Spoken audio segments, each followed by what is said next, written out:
Kelompok 3 kami di sini ingin menjelaskan secara singkat mengenai psikologi perkembangan serta perubahan atau perkembangan yang terjadi pada masa kanak-kanak awal periode 3 hingga 6 tahun dan masa kanak-kanak akhir 6 hingga 11 tahun.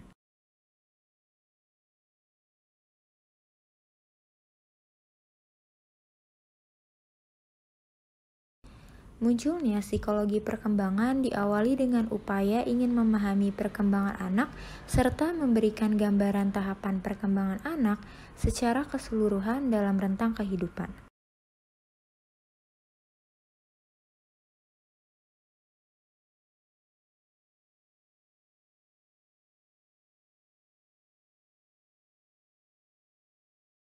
Sebagian besar perkembangan mencakup pertumbuhan meskipun juga mencakup kemunduran yang disebabkan oleh proses penuaan dan kematian.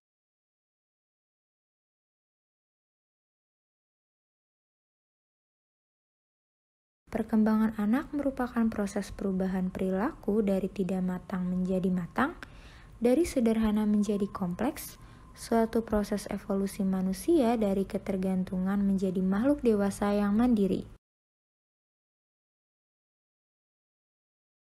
Terdapat 4 tujuan psikologi perkembangan, yaitu pertama, ada to describe atau pemaparan, kedua, to explain, artinya penjelasan, ketiga, ada to predict, artinya meramalkan, dan terakhir, ada to modify, yang artinya modifikasi.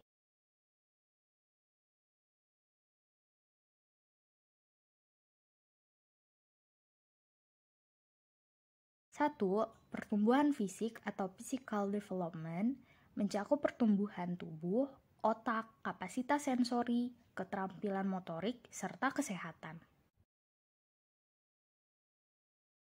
2.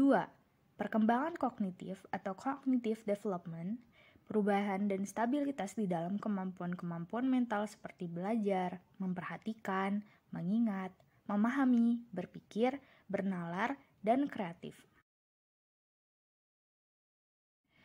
Ketiga, perkembangan psikososial atau psychosocial development, perubahan dan stabilitas di dalam emosi, kepribadian, dan hubungan sosial.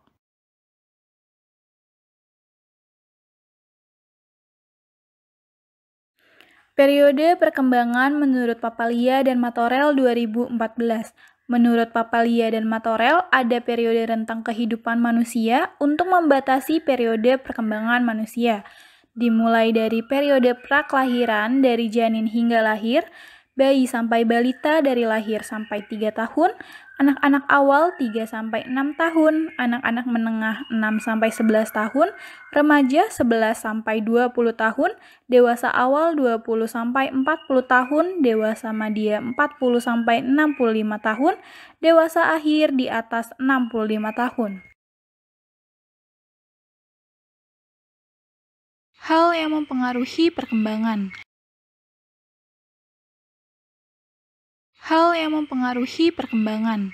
Yang pertama ada hereditas, lingkungan, dan kematangan. Hereditas atau keturunan mencakup sifat-sifat bawaan yang diturunkan dari orang tua kandung. Lingkungan atau environment mencakup pola asuh, hubungan teman sebaya, tempat tinggal, dan lain-lain. Kematangan atau maturation mencakup kematangan tubuh dan juga otak.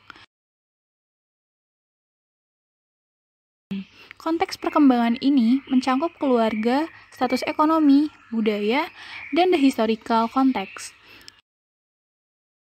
Yang ketiga ada pengaruh normatif dan non-normatif.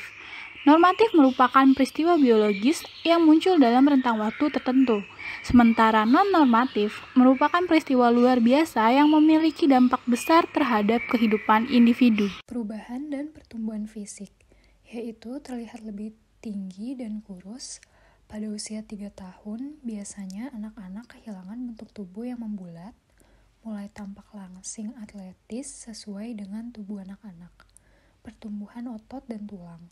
Tulang rawan berubah menjadi tulang yang lebih keras, memberikan bentuk dan perlindungan untuk organ dalam. Pola tidur anak-anak yang awal memiliki ritme sendiri, berubah seiring dengan pertumbuhan. Waktu tidur pun bervariasi tergantung dengan kebudayaan. Berdasarkan laporan medis yang dikeluarkan oleh Stein, Mendelsohn, Obermeyer, Amromin, dan Benka pada 2001, menemukan bahwa gangguan-gangguan tidur banyak ditemui pada masa kanak-kanak yang awal seperti kesulitan tidur, mimpi buruk, dan mengompol. Perkembangan motorik.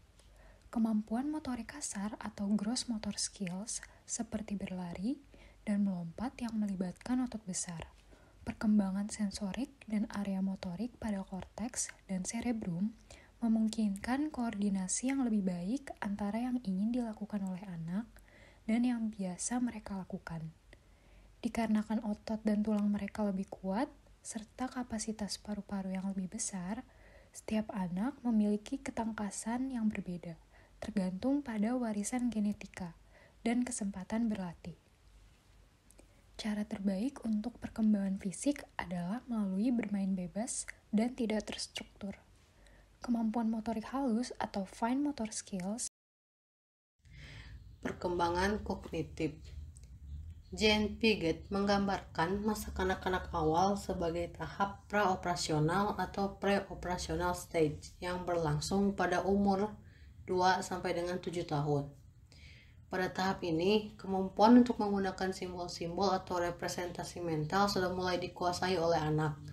Tanpa simbol, manusia tidak bisa berkomunikasi secara verbal, membuat perubahan, atau membaca. Simbol-simbol ini nantinya akan membantu anak untuk mengingat dan memikirkan hal-hal yang tidak hadir secara fisik. Seseorang yang menggambarkan berdasarkan ingatan. Anak-anak prasekolah menunjukkan fungsi simbolis melalui tumbuhnya peniruan tertunda atau disebut juga dengan deferred imitation yang bermain pura-pura dan bahasa. Salah satu karakteristik utama dari pemikiran praoperasional adalah centration atau kecenderungan untuk fokus terhadap satu aspek dari sebuah situasi dan mengabaikan aspek-aspek lainnya.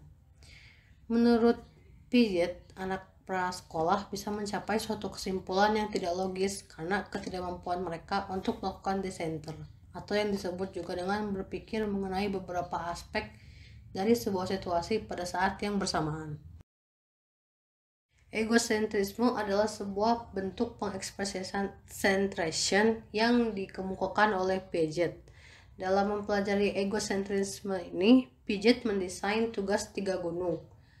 Dalam hal ini, Piaget membuktikan bahwa anak praoperasional tidak bisa membayangkan sudut pandang yang berbeda. Salah satu contoh dari egosentrisme adalah kegagalan memahami konservasi, yaitu bahwa kenyataan dua hal yang sama akan tetap sama, meskipun penampilan mereka diubah selama tidak ada yang ditambah atau diambil.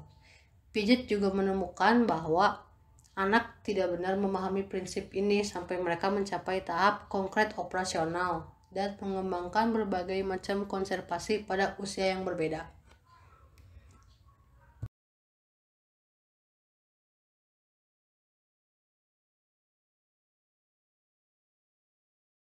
Terdapat 2 cara untuk mengetahui kemampuan kognitif anak, yaitu pertama, pengukuran psikometrik klasik. Tes psikometrik merupakan tes yang digunakan untuk mengukur berbagai tingkatan kemampuan kecerdasan dengan angka. Seberapa baik seorang anak dalam melakukan tes IQ mungkin dipengaruhi oleh beberapa faktor, temperamen, kematangan sosial, dan emosional. Suasana tes yang santai, sudah memiliki atau belum memiliki kemampuan membaca, status sosial ekonomi, etnis atau budaya, serta kesesuaian antar gaya kognitif anak dan tugas yang dihadapi.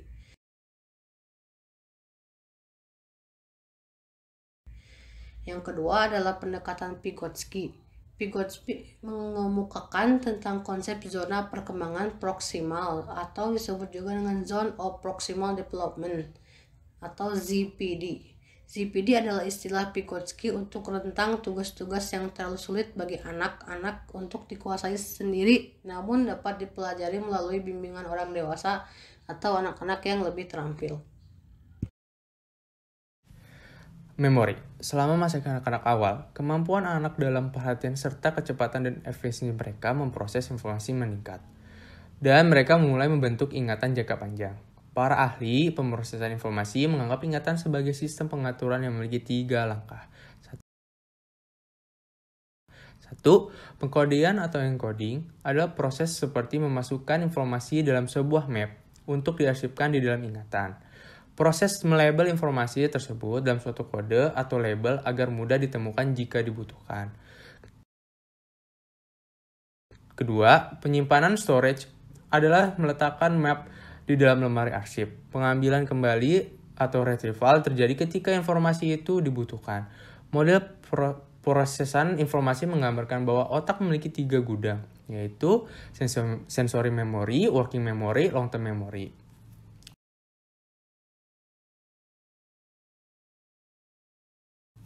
Ketiga, pemanggilan kembali, recognition dan recall. Recognition adalah kemampuan untuk mengidentifikasi sesuatu yang pernah ditemui sebelumnya. Recall adalah kemampuan memproduksi pengetahuan dari ingatan.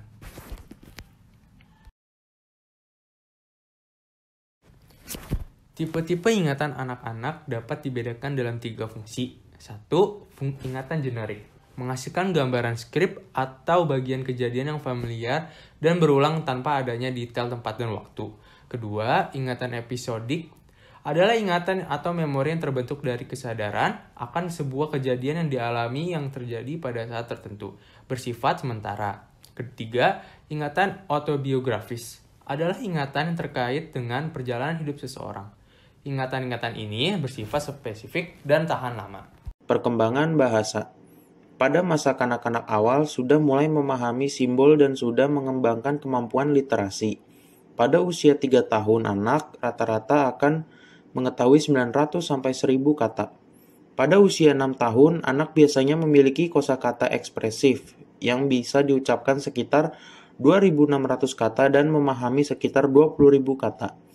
Perluasan kosakata ini mungkin terjadi karena pemetaan yang cepat, face mapping, yang memungkinkan anak untuk memetik arti kira-kira dari sebuah kata baru setelah mendengarnya sekali atau 2 kali dalam percakapan. Menurut Papalia dan Martorell 2014. Masa kanak-kanak akhir. Aspek perkembangan fisik. Pertumbuhan pada masa ini berlangsung lambat tetapi konsisten. Anak-anak tumbuh sekitar 5-8 cm tiap tahunnya antara usia 6-11 tahun dan tinggi badan meningkat 2 kali lipat pada masa itu. Anak perempuan memiliki sedikit lebih banyak lapisan lemak daripada anak laki-laki. Perkembangan motorik. Pada masa kanak-kanak tengah ini, anak sudah mampu untuk dilatih bermain bulu tangkis dengan memukul bola melewati net. Anak sudah dapat menguasai beberapa motorik kasar yang melibatkan banyak aktivitas otot seperti berjalan, berlari, memanjat tali, berenang, mengendarai sepeda, dan bermain sepatu roda. Anak laki-laki umumnya lebih unggul dibanding anak perempuan. Sedangkan keterampilan motorik halus yang sudah mampu anak-anak lakukan adalah seperti memaku, menempel, mengikat tali sepatu, dan mengancing baju. Kemampuan ini disebabkan karena meningkatnya myelinasi dari sistem saraf. Koordinasi motorik halus sudah berkembang hingga mencapai tahap di mana mereka sudah dapat menulis daripada mencetak kata-kata. Ukuran tulisan menjadi lebih kecil dan lebih mantap. Kebugaran. Fisik anak-anak pada masa ini jauh dari matang karena itu diperlukan olahraga dan aktivitas yang mendorong anak-anak untuk tetap aktif. Anak akhir. Perkembangan kognitif. Masuk dalam masa kanak-kanak pertengahan, yaitu sekitar usia 7 tahun, anak-anak memasuki tahap operasional konkret di mana mereka mampu bernalar dan memecahkan masalah-masalah konkret. Di usia ini, anak-anak sudah tidak terlalu egosentris sehingga dapat berpikir dengan logis. Namun, pemikiran anak masih terbatas dan situasi-situasi nyata saat ini hingga sekarang. Selanjutnya, kematangan operasional konkret. Memasuki tahap operasional konkret, anak-anak sudah memiliki pemahaman yang lebih baik daripada anak-anak pra-operasional mengenai konsep spasial, sebab akibat, pengelompokan, penalaran induktif dan deduktif, konservasi, serta angka. Spasial dan sebab akibat. Dengan pemahaman yang lebih baik mengenai hubungan spasial, anak-anak di dalam tahap operasional konkret ini memiliki ide yang lebih jelas mengenai seberapa jauh jarak dari satu tempat ke tempat yang lain, dan seberapa untuk mencapai ke sana. Pengalaman memainkan peranan di dalam perkembangan ini, baik kemampuan menggunakan peta dan model, serta kemampuan mengkomunikasikan informasi spasial meningkat seiring bertambahnya usia. Pengelompokan. Kemampuan mengelompokkan ini membantu anak berpikir secara logis. Anak-anak menunjukkan bahwa mereka memahami konsep serial ketika mereka dapat mengurutkan suatu objek. Semisal, dari paling ringan ke paling berat atau dari paling terang ke paling gelap. Penalaran deduktif dan induktif. Penalaran induktif. Anak-anak mengambil kesimpulan mengenai suatu kelompok sebagai keseluruhan. Misal, anjing saya menggonggong, anjing Rina menggonggong, dan anjing Rini menggonggong. Maka disimpulkan bahwa semua anjing sedang menggonggong. Penalaran deduktif dimulai dengan pernyataan umum atau premis mengenai suatu kelompok. Jika premis benar untuk seluruh kelas dan penalaran logis, maka kesimpulan pasti benar. Semisal, seluruh anjing menggonggong. Spot adalah seekor anjing, maka Spot menggonggong. Konservasi. Pada tahap operasional konkret, anak dapat mencari jawaban dengan cara berpikir tanpa harus mengukur atau menimbang objek. Jika terdapat dua bola tanah liat dengan ukuran yang sama, yang satu dibiarkan berbentuk bola dan yang satu dibentuk memanjang, anak pada tahap ini akan mengatakan bahwa kedua bentuk tersebut memiliki proporsi tanah liat yang sama, hanya saja berbentuk beda. Sedangkan anak pada tahap praoperasional akan mengatakan bahwa yang membentuk menjadi panjang mengandung tanah liat lebih banyak. Angka. Anak pada tahap ini belajar untuk menghitung seperti menambah 5 dengan 3, mereka akan menghitung 6, 7, 8. Untuk penambahan 3 lalu ditemukan hasilnya adalah 8. Ingatan dan keterampilan pemrosesan informasi. Pada masa kanak-kanak pertengahan, terdapat kemajuan yang stabil di dalam kemampuan untuk memproses dan mempertahankan informasi. Pemrosesan yang makin cepat, makin efisien meningkatkan jumlah informasi yang bisa disimpan di dalam ingatan kerja. Kemungkinannya untuk bisa mengingat kembali dengan lebih baik dan berpikir pada tingkat yang lebih rumit, sebagaimana pengetahuan yang meluas. Anak menjadi lebih sadar informasi jenis apa saja yang penting untuk diperhatikan dan diingat. Metamemori, memahami ingatan. Lobus frontal pada otak mengalami perkembangan dan mengorganisasikan ulang yang signifikan pada usia 5-7 tahun. Perubahan ini memungkinkan adanya peningkatan dalam mengingat kembali dan metamemori, pengetahuan mengenai proses ingatan. Kemampuan yang terkait adalah metakognisi atau kesadaran seseorang akan proses berpikirnya sendiri, dari taman kanak-kanak sampai kelas 5. Pemahaman ingatan anak-anak menuju dengan stabil. Bahasa dan literasi. Pada masa kanak-kanak akhir, kemampuan berbahasa terus tumbuh dan berkembang. Anak-anak usia sekolah mampu memahami dan menginterpretasikan komunikasi lisan dan tulisan, serta membuat diri mereka paham. Kesimpulan. Sebagian besar perkembangan mencakup pertumbuhan, meskipun juga mencakup kemunduran yang disebabkan oleh proses penuaan dan kematian. Terdapat beberapa aspek dalam perkembangan, di antaranya pertumbuhan fisik, perkembangan kognitif, serta psikoanalisa. Secara fisik, pertumbuhan pada masa ini berlangsung lambat tetapi konsisten. Anak-anak tumbuh sekitar 5-8 cm tiap tahunnya, antara usia 6-11 tahun, dan tinggi badan meningkat 2 kali lipat pada masa itu. Secara motorik, anak sudah dapat menguasai beberapa motorik kasar yang melibatkan banyak aktivitas otot seperti berjalan, berlari, memanjat tali, berenang, mengendarai sepeda, dan bermain sepatu roda.